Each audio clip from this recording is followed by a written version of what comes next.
ప్రతి గడియ కూడా మనం ప్రభుతో ఉండాలి. ప్రభు మనతో కూడా ఉండాలి. దేవుని యొక్క వాక్యం మనం చదువుకుందాం. 32వ దావీదు కీర్తన 19వ వాక్యం చదువుకుందాం.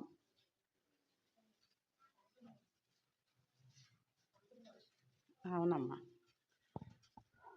31, 19. నీ యందు భయభక్తులు గల వారి నిమిత్తము నీవు దాచి ఉంచిన మేలు ఎంతో గొప్పది. దేవునికి స్తోత్రం.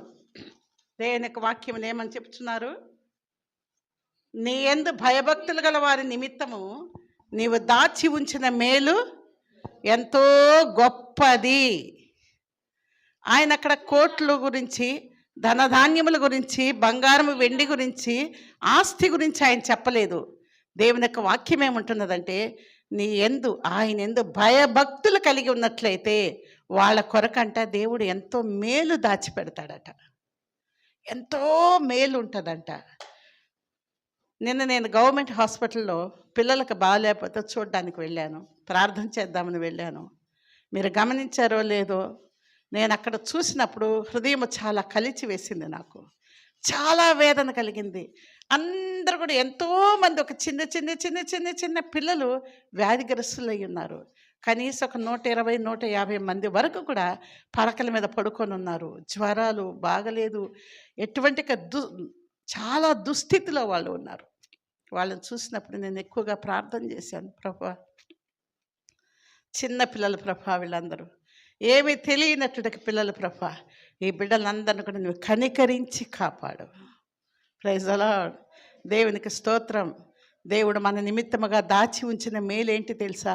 దేవుడు మనకు అనుగ్రహించినటువంటి ఆయుష్కాలం, ఆయన మనకు అనుగ్రహించిన సమయం, ఆయన ఇచ్చినటువంటి సమయమును, ఆయన మనకు అనుగ్రహించినటువంటి ఆయుష్కాలమును మనము వ్యర్థము చేయకూడదు. మనం కూర్చొని, దేవుడు మనకిచ్చిన సమయంలో కూర్చొని అనేక మంది ఆత్మల కొరకై మనము ప్రార్థించవలసిన బాధ్యత దేవుడు మన మీద పెట్టాడు. మనము ప్రార్థన చేస్తేనే దేవుడు మనకు మంచి క్షేమాన్ని దయచేస్తారు. దేవుడు మన కొరకై ఉంచబడిన మేలును దేవుడు మనకు అనుగ్రహిస్తారు. దేవుని యొక్క వాక్యంలో చెప్పబడుచున్నది, నీ యందు భయభక్తులు గల వారి నిమిత్తము నీవు దాచిపెట్టినటువంటి మేలు ఎంతో గొప్పది. ఆ గొప్ప ఆశీర్వాదం మనకు కావాలా వద్దా? కావాలనా? దేవుని యొక్క గొప్ప ఆశీర్వాదములు మనము అనుభవించాలి. నేను ఇక్కడ ప్రార్థనకు రాగానే ప్రభు మనల్ని ఆశీర్వదించాలని ప్రార్థన చేయండి అన్నారు పాస్టర్ గారు. నేను ఎక్కువగా ప్రార్థన చేసుకున్నాను. నేనే ప్రార్థన చేసుకున్నాను. ప్రభు, సమస్తమును అనుగ్రహించుటకు సర్వశక్తిమంతుడు మన దేవుడు. కొంచెం ఇచ్చి కొంచెం దాచిపెట్టుకునేవాడు కాదు ఆయన. కొద్దిగా క్రియ చేసి మరికొద్దిగా క్రియ చేయకుండా దాచిపెట్టుకునేవాడు కాదు. ఆయన మనుషుడు కాదు. ఆయన ఆశీర్వదిస్తే సంపూర్ణముగా ఆశీర్వదిస్తాడు. కానీ దానికి కావాల్సింది ఏంటంటే, దేవుని యందు భయభక్తులు మాత్రమే మనకు ఉండాలి. భయము ఉండాలి. రెండవది ఏముండాలి? భక్తి ఉండాలి. ఆయన అంటున్నాడు, దేవుని ఎడల భయం. దేవుని యొక్క భయం ఏమిస్తుందంటే ఐశ్వర్యం ఇచ్చునని వాక్యంలో వ్రాయబడి ఉన్నది. దేవుని యొక్క భయం ఏమిస్తుంది? ఐశ్వర్యం ఇచ్చును. ఐశ్వర్యం అంటే భూమి యందును ఆశీర్వదించబడతాము, పరలోకంలో కూడా మనం ఏం చేస్తాం? దీవించబడతాం. దేవుడు సకల విధములైన ఐశ్వర్యాలు ఇస్తారు. మనకి లోకంలో ఏమి ఉన్నప్పటికీ, ఏమి లేకపోయినప్పటికి కూడా దేవుని భయం మనకు అవసరం. దేవుడు నన్ను చూస్తున్నాడు అనే భయం ఉండాలి. మనం ఏది చేసినప్పుడు కూడా, ఏది చెందినప్పుడు కూడా ఎవరు చూస్తున్నారు? దేవుడు నన్ను చూస్తున్నాడు. ఒక దినాన ఒక పాస్టర్ గారి దగ్గరికి వెళ్ళాము. మా బంధువులే వాళ్ళు, సొంత బంధువులు. చాలా పెద్ద పాస్టర్ అయిన, ఎక్కువ సంఘాలు ఆయన చేతి క్రింద ఉన్నవి. నేను అక్కడికి వెళ్ళినప్పుడు ఆయన 2 పార్సెల్ నాకు ఇచ్చాడు.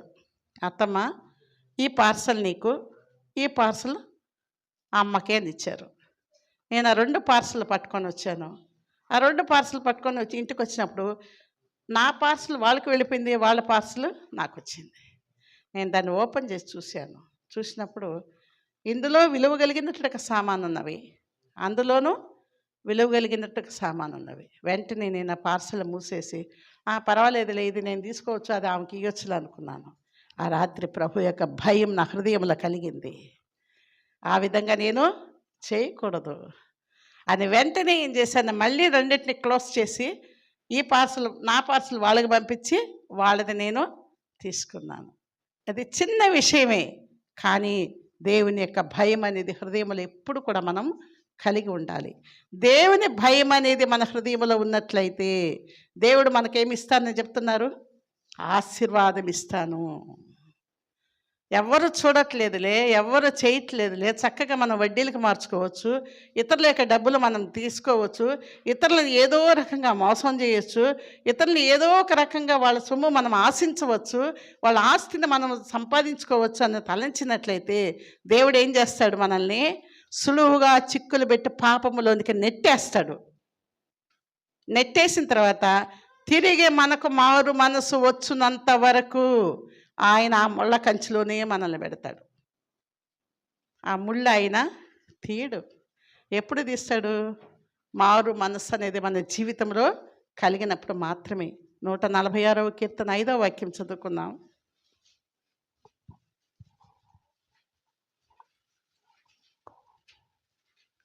గర్విష్ఠులు నా కొరకు ఉరిని త్రాళ్ళను చాటుగా వడ్డియున్నారు. వారు త్రోవ ప్రక్కన వల పరిచి ఉన్నారు. నన్ను పట్టుకున్నటకై ఉచ్చులోకి.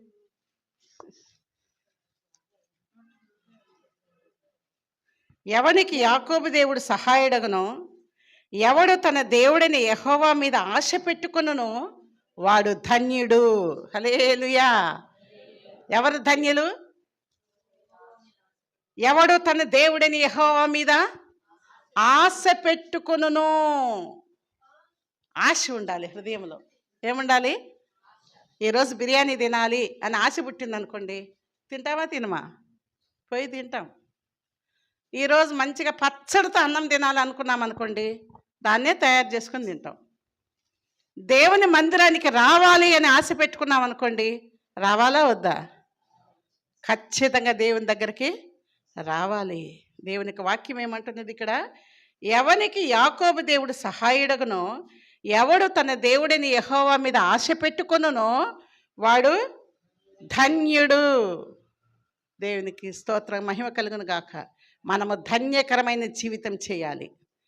మనం మారుమనసు పొందితే చాలదు, రక్షణ పొందితే చాలదు, బ్యాప్టిజం తీసుకుంటే చాలదు, పరిశుద్ధాత్మక అభిషేకం పొందుకుంటే చాలదు, ఇవన్నీ కూడా మనకు చాలదు. కానీ యాకోబు దేవుడు మనకు సహాయుడుగా ఉండాలి. అప్పుడు మాత్రమే మన జీవితంలో ఏం కలుగుతుంది? ఆశీర్వాదం కలుగుతుంది. యాకోబు ఏం చేశారు? మీకు అందరికీ తెలుసు కదా. యాకోబు ఏం చేశాడు? ఆయన తర్వాత మామ దగ్గర పోయి ఏం చేశాడు? నమ్మకంగా కూడా ఉన్నాడా లేదా? ఆయన నమ్మకముగా ఉండి పరిపూర్ణమైన ఆశీర్వాదములు అనుభవించాడు. దేవుడు కూడా ఈ దినముల్లో చాలా వాక్యాలు ఉన్నాయి. నమ్మకమైన వానికి మెండుగా దీవెనలు కలుగును. నమ్మకంగా ఉండాలి. ప్రతి విషయంలో కూడా దేవుని యొక్క పిల్లలముగా చెప్పబడుచున్నట్లుగా మనం, సాతాను వచ్చి మన చెవిలో ఎన్నెన్నో చెప్తుంది, సాతాను వచ్చి మన చెవిలో ఏదేదో చేస్తుంది, మన జీవితాలు తారుమారు చేస్తుంది. ఏదేదో ఎన్ని చేసినప్పుడు కూడా దేవునికి పిల్లలమైన మనం ఏ విధంగా ఉండాలి? నమ్మకస్తులుగా కనబడాలి. నన్ను దేవుడు చూస్తున్నాడని ఒక భయం ఉండాలి. నేను దేవుని దగ్గరికి వెళ్ళాలి అనే ఒక ఆశ ఉండాలి. రెండవదిగా దేవునికి నేను ఎలా ఉండాలి? నమ్మకమైన వ్యక్తిగా ఉండాలి. నమ్మకం అంటే ఇంకా చాలా ఉన్నాయి దీనిలో చెప్పడానికి. ప్రభువుకు నమ్మకంగా ఉండాలి. మన దేవుడు మనకిచ్చిన సమయములోనూ నమ్మకంగా ఉండాలి. దేవుడు మనకు అనుగ్రహించినట్టుగా ధనములోనూ నమ్మకంగా ఉండాలి. దేవుడు మనకిచ్చినట్టుగా వస్తువులలో కూడా మనం దేవునికి నమ్మకంగా ఉండాలి. మేము చిన్నపిల్లలప్పుడు, ఇప్పుడు నేను ఎవరి దగ్గర చూడడం లేదు, మేము చిన్నపిల్లలుగా ఉన్నప్పుడు మా తల్లిదండ్రులు పెంతెకొస్తు విశ్వాసులు. వాళ్ళు ఏం చేసేవాళ్ళు అంటే ప్రతిరోజు కూడా పిడికెడు బియ్యం తీసేవాళ్ళు.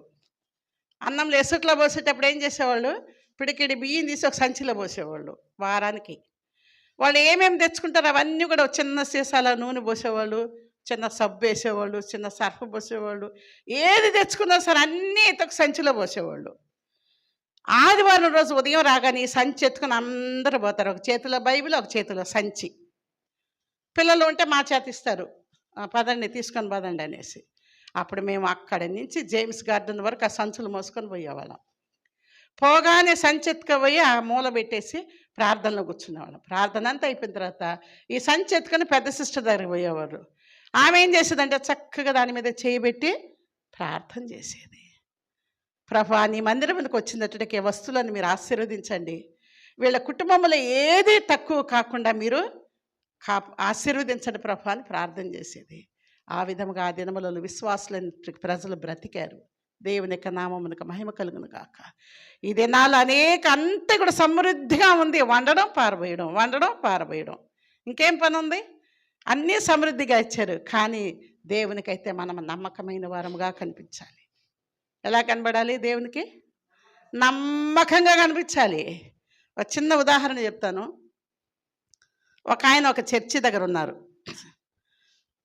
చాలా పేదోడు. ఆయన దగ్గర ఏమి డబ్బులు లేవు, ఏమి ఉండవు. చాలా నిరుపేద వ్యక్తి.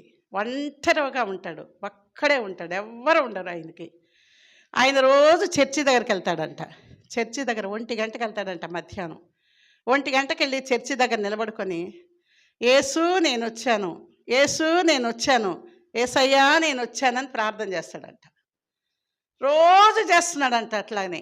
అప్పుడు పాస్టర్ గారు బయటకు వచ్చి, రై ఏందిరా నువ్వు రోజు 1 గంటకు వస్తావు చర్చి దగ్గరికి, ఏందో చెప్పుకుంటావు వెళ్ళిపోతూ ఉంటావు, ఇప్పుడు రోజు రావద్దురా, ఎండలు భయంకరంగా ఉన్నాయి, నువ్వు ఆదివారం మాత్రం రా చర్చికి వెళ్ళు అని కసిరాడంట.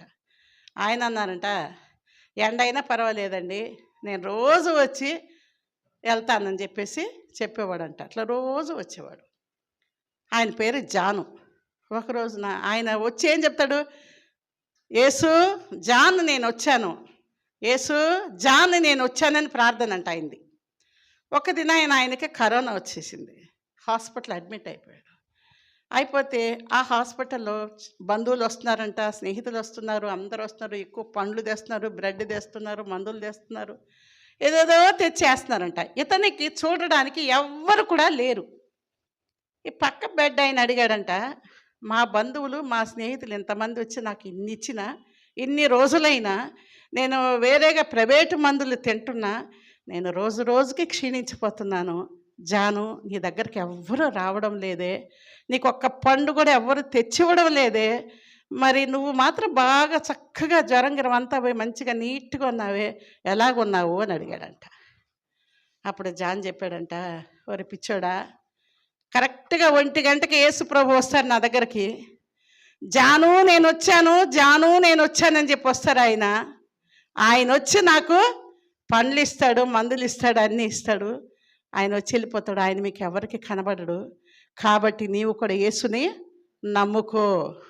గొడ్డు గొర్రెలాగా ఉండబాక, మంచి గొర్రెలుగా ఉండండి, ఫలించే గొర్రెలుగా ఉండండి అని ఆయనకు సువార్త చెప్పాడు. దేవుని యొక్క నామమునకు మహిమ కలుగును గాక. Praise the Lord. దేవునికి ఎలాగుండాలి? మనము నమ్మకమైన వారముగా కనిపించాలి. దేవుడు మనల్ని చూస్తున్నాడు అన్నట్టుగా భయం కలిగి మనం ఉండాలి. రెండవదిగా 24వ కీర్తన 4వ వాక్యంలో చెప్పబడుచున్నది,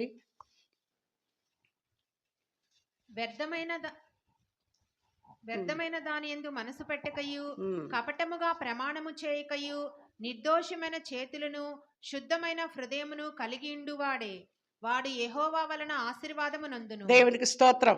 ఆశీర్వాదం ఎవరికి ఇస్తారంట? దేవుడు. చదువుకోండమ్మా. ఆశీర్వాదం ఎవరికి ఇస్తారు? శుద్ధమైన హృదయం కలిగిన వారికి ఇస్తాడు. ఎటువంటి హృదయం ఉండాలంట? శుద్ధమైన హృదయం, మంచి హృదయం, పవిత్రమైన హృదయంగా ఉండాలి. ఈ శుద్ధమైన హృదయం కలగాలంటే, ఈ నమ్మకమైన వ్యక్తులుగా మనం ఉండాలి అంటే మనం ఏం చేయబడాలంటే ప్రతి దినము కూడా ప్రార్థించే వారముగా ఉండాలి. ఇది మనుషులకు అసాధ్యం, దేవుని బిడ్డలకు మాత్రమే సాధ్యం. ఇది ప్రతి దినము వేద గ్రంథాన్ని మనం చదువుతున్న వారముగా ఉండాలి. ప్రతి దినము మనం ప్రార్థించే వారముగా ఉండాలి. ఊరికనే యేసు స్తోత్రం నాయన అని 2 నిమిషాలు ప్రార్థన చేసుకొని పోతే సరిపోదు. ప్రతి విషయంలో కూడా మనం ప్రార్థించే వ్యక్తులుగా కనిపించాలి. వేద గ్రంథాన్ని చదువుకునే బిడలుగా ఉండాలి. ఎప్పుడైతే మనం గ్రంథాన్ని చదువుకుంటామో, ఎప్పుడైతే దేవుని యొక్క వాక్యాన్ని మనము ధ్యానించుకుంటామో, ఎప్పుడైతే మనం ప్రార్థన అనేది మన జీవితంలో తప్పిపోకుండా చేసుకుంటామో, అప్పుడు దేవుడు ఏమంటున్నాడు? మనకు శుద్ధ హృదయం ఇస్తాడంట. ఏమిస్తారు? ₹1,00,00,000 ఇస్తానని చెప్పలా, లేకపోతే 5 లక్షలు వస్తాయని చెప్పలా. ఇప్పుడు ఏదో ఒక కంపెనీ ఒకటి స్టార్ట్ చేశారు, స్టాన్లీ కంపెనీ అని. పేదలందరూ కూడా దాంట్లో చేరి డబ్బు సంపాదించుకోండి అనేసి. అవన్నీ చెప్పలా దేవుడు. ఏం చెప్పారు? నీకేమిస్తాను నేను? శుద్ధ హృదయం కలిగి ఉండు చాలు, ఆశీర్వాదం ఇస్తానన్నాడు. ఆశీర్వాదం ఇస్తానన్నారా లేదా వాక్యంలో? ప్రైజ్ ది లార్డ్, దేవునికి స్తోత్రం. దేవునికి ఆశీర్వాదం రావాలంటే ద్వితీయోపదేశ కాండములో ప్రభు అంటున్నాడు, మీరు నా మాట వినిన ఎడల. ఆయన ఏమంటున్నాడు? దేవుని మాటను మనకేం చెప్తున్నాడు? వినమంటున్నాడు అవునా? వింటే ఏమొస్తుందంట? ఆశీర్వాదం వస్తుంది. దేవుని మాటలు ఎక్కడ వినబడతాయి? ప్రార్థనలో వినబడతాయి, దేవుని మందిరంలో వినబడతాయి, పరిశుద్ధుల దగ్గరికి చేరినప్పుడు దేవుని మాటలు వినబడతాయి. అందరం కలిసి కూర్చున్నప్పుడు దేవుని మాటల గురించి సంభాషించుచున్న వారముగా మనం ఉండాలి. అప్పుడు మాత్రమే దేవుడు ఏం చేస్తున్నాడు? నేను నిన్ను ఆశీర్వదిస్తాను. నమ్మకమైన వారముగా ఉండమంటున్నాడు, శుద్ధ హృదయులుగా ఉండమంటున్నారు, ఆయన మాటని వినమంటున్నారు. ప్రభు చెప్పినా కూడా ఈ దినాల్లో మాట వింటున్నారా? వింటున్నారమ్మా? లేదు, వినడం లేదు. ప్రభు యొక్క మాటను మనం శ్రద్ధగా వినినట్లయితే దేవుడు మనకు ఆశీర్వాదం ఇస్తానని చెప్పిన దేవుడు అబద్ధమైన దేవుడు కాదు, నమ్మకమైన దేవుడు. ఆయన మనల్ని ప్రేమించే దేవుడు. మనం ఏది అడిగినా సరే ఆయన అనుగ్రహించుటకు సర్వశక్తివంతుడు. ఆయన చిన్న చిన్నయే చెప్తున్నాడు. అమ్మ నమ్మకంగా ఉండండి, అమ్మ శుద్ధ హృదయం కలిగి ఉండండి, అమ్మ మీరు నా మాట వినండి అని చక్కగా చెప్తున్నారు ఆయన. మన చిన్నపిల్లల్ని ఎంత ప్రేమతో పిలుస్తాం. అమ్మ స్వీటీ ఇలారా, అమ్మ బ్రైటీ ఇలారా, ఇంకా అమ్మ పండు ఇలారా, అమ్మ బంగారం ఇలారా అని పిలుస్తామా? ప్రభు ఏమంటాడు? భూమి ఆలకించుము. భూమి భూమి ఏం చేయమంటున్నారు? ఆలకించుము. మనల్ని దేవుడు ఏమని పిలుస్తున్నారంటే, నీవు నా మాట విను చాలు. ఆయన మాటను కానీ మనం వినినట్లయితే దేవుడు ఏం చేస్తారంట? ఆశీర్వాదము ఇస్తారు. రెండవది సామెతల గ్రంథము 10వ అధ్యాయం 6వ వాక్యంలో వ్రాయబడి ఉన్నది.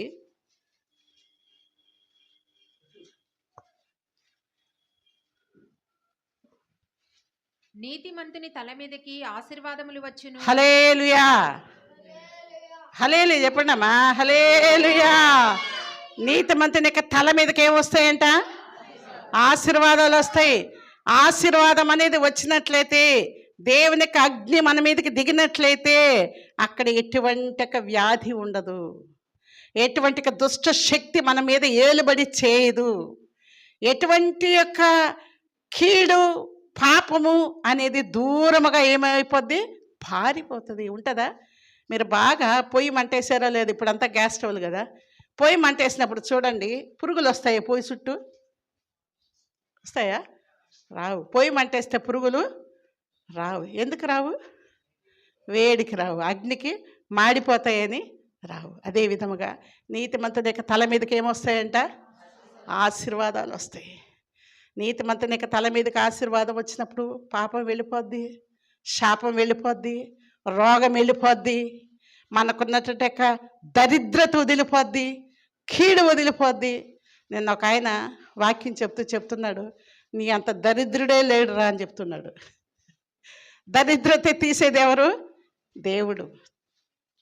మన పాపాన్ని తీసేది ఎవరు? దేవుడు. మన శాప రోగములన్నీ కూడా తీసేది ఎవరు? మనల్ని ఆశీర్వదించేది ఎవరు? దేవుడు. నీతిమంతుని యొక్క తల మీదకి ఏమొస్తాయి? వస్తాయా రావా? చెప్పండి అమ్మా, వస్తాయా? మన ముందు నమ్మకమైన వారంగా ఉండాలి, శుద్ధ హృదయం కలిగి ఉండాలి, దేవుని యందు భయభక్తులు కలిగి ఉండాలి, ఆయన మాటను వినాలి. ఆయన మాటను వినినట్లయితే దేవుడు ఏం చేస్తారు? మనకు ఆశీర్వాదం అనేది అనుగ్రహిస్తారు. నీవు ఆశీర్వదించబడితే నీ కుటుంబం అంతా ఆశీర్వదించబడుతుంది. నీవు దీవించబడినట్లయితే నీ ఇంటిలో ఉన్నదంతా కూడా దీవించబడుతుంది. నీవు ఫలించినట్లయితే నీ చెట్ల ఫలములన్నీ కూడా ఫలిస్తాయి. ప్రైజ్ ది లార్డ్, దేవునికి స్తోత్రం. ఈ విధంగా దేవునికి మాట వినాలంటే దేవుని మందిరానికి మనం రావాలి. ఎప్పుడు కూడా మనం అంటు కట్టబడిన వారముగా జీవించాలి.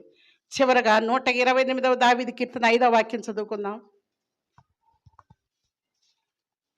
అచ్చట న్యాయము తీర్చుటకై సింహాసనములు, దావీదు వంశీయుల సింహాసనములు స్థాపింపబడి ఉన్నవి. 5వ వాక్యం. సియోనులో నుండి యెహోవా నిన్ను ఆశీర్వదించును. హల్లెలూయా. ఎక్కడి నుంచి ఆశీర్వదిస్తారు దేవుడు మనల్ని? సియోనులో నుండి దేవుడు ఏం చేస్తారు? మనల్ని ఆశీర్వదిస్తారు. సియోనులోంచి ప్రభు ఆశీర్వదించినట్లయితే ఎటువంటి కష్టం కానీ, ఎటువంటి బాధ కానీ, ఎటువంటి శ్రమ కానీ, ఎటువంటిదైనా సరే మన దగ్గరికి రావడానికి ఏం చేయాలి? వణికిపోవాలి. ఆ విధముగా దేవుడు ఆశీర్వదిస్తారు. ప్రభు యొక్క ఆశీర్వాదంలో అనుభవించుటకు మనల్ని మనమే యోగ్యులుగా చేసుకోవాలి. మనల్ని మనమే అర్హులుగా చేసుకోవాలి. ప్రభువా నీ ఆశీర్వాదం నాకు అవసరం, ప్రభువా నీ దీవెన నాకు అవసరం, ప్రభువా నీ యొక్క కృప నాకు అవసరం, ప్రభువా నీ క్షేమము, నీవు కృపాక్షేమములతో నడిపిస్తానని చెప్పావు, ఈ క్షేమము నాకు అవసరము అని మనం అడిగినట్లయితే దేవుడు ఏం చేస్తారు? ఖచ్చితంగా ఇస్తారా లేదా? ఖచ్చితంగా ఇస్తారు. కానీ మనం దేవుని యందు ఎలా ఉండాలి? భయభక్తులు కలిగి ఉండాలి. దేవుని యందు భయభక్తులు కలిగి ఉండాలి. నమ్మకమైన వారముగా కనిపించాలి. రెండవదిగా తర్వాత ఆయన ఏమంటున్నాడు? శుద్ధ హృదయం ఉండాలి. నిర్దోషమైన చేతులను, శుద్ధమైన హృదయం ఉండాలి. మంచి మనసు ఉండాలి. అది అత్తవని, కోడలవని, మామవని, ఇంకెవరన్నావని, ఎవరన్నావని, ఎవరిని గురించి కూడా హృదయంలో, ఆత్మలో కపటం అనేది మనం ఉంచుకోకూడదు. ఆత్మలో కపటం ఉన్నట్లయితే దైవ ఆశీర్వాదం మన తల మీదకి రాదు. అవన్నీ కూడా పోవాలంటే, మనం ఇటువంటి మంచి భక్తులుగా మనం మార్చబడాలంటే దేవుని యందు మనం ప్రార్థించువారముగా ఉండాలి. అపవాదిక శక్తిని ఎదుర్కోవాలంటే ప్రార్థన బలం ప్రతి స్త్రీకి అవసరమై ఉన్నది. ప్రార్థన లేని కుటుంబం అనేది ఆశీర్వదించబడదు. దేవుని యొక్క గ్రంథాన్ని చదవకుండా ఉన్నట్లయితే ఆశీర్వాదములు అనేకములుగా రావు. మనం ప్రార్థించువారముగాను దేవుని యొక్క వాక్యమును చదువుకొని గైకొని దాన్ని హృదయంలో భద్రపరుచుకున్నట్లయితే మనము ఆశీర్వదించబడతాం, మన కుటుంబం వారు ఆశీర్వదించబడతారు. చిన్న ప్రార్థన చేసుకుందాం. స్తోత్రం ప్రభువానికి స్తోత్రాలు తండ్రి, నీకు స్తోత్రం. పరిశుద్ధుడవు, మహాఘనుడవు, మహోన్నతుడు అయిన దేవుడు నాయనానికి స్తుతి ప్రభు, స్తోత్రాలు తండ్రి. ఈ యొక్క సమయంలో నీ కృపను, నీ బలమును, నీ శక్తిని మీరు మాకు అనుగ్రహింపచేసి నీ దివ్యమైన ఆశీర్వాదములు మేము అనుభవించుటకు ప్రభు నాయనా నీ యొక్క 2 రెక్కల చాటును మమ్మల్ని ఒక్కొక్కరిని మరుగుపరచుకోండి. చేరిన ప్రతి బిడ్డని దీవించి కరుణించి కాపాడండి, ఆశీర్వదించండి. మిగిలిన సమయం అంతా కూడా ప్రభా నీ కృపలో మమ్మల్ని భద్రపరచండి. మాట్లాడబోతున్నట్టు నీ దాసును మరుగుపరిచి నీ దివ్య వాక్యమును మా హృదయములకు అందింపచేయండి. మీ కనికరములలో ప్రభ మేము ఎల్లప్పుడూ భద్రముగా కాపాడుబాడుటకు సహాయం చేయమని యేసు నామమున అడుగుచున్నాము తండ్రి, ఆమేన్. దేవుడు ఇచ్చిన దేవుని యొక్క వాక్యము, దేవుని యొక్క ఆలోచన కొరకు స్తోత్రించదము.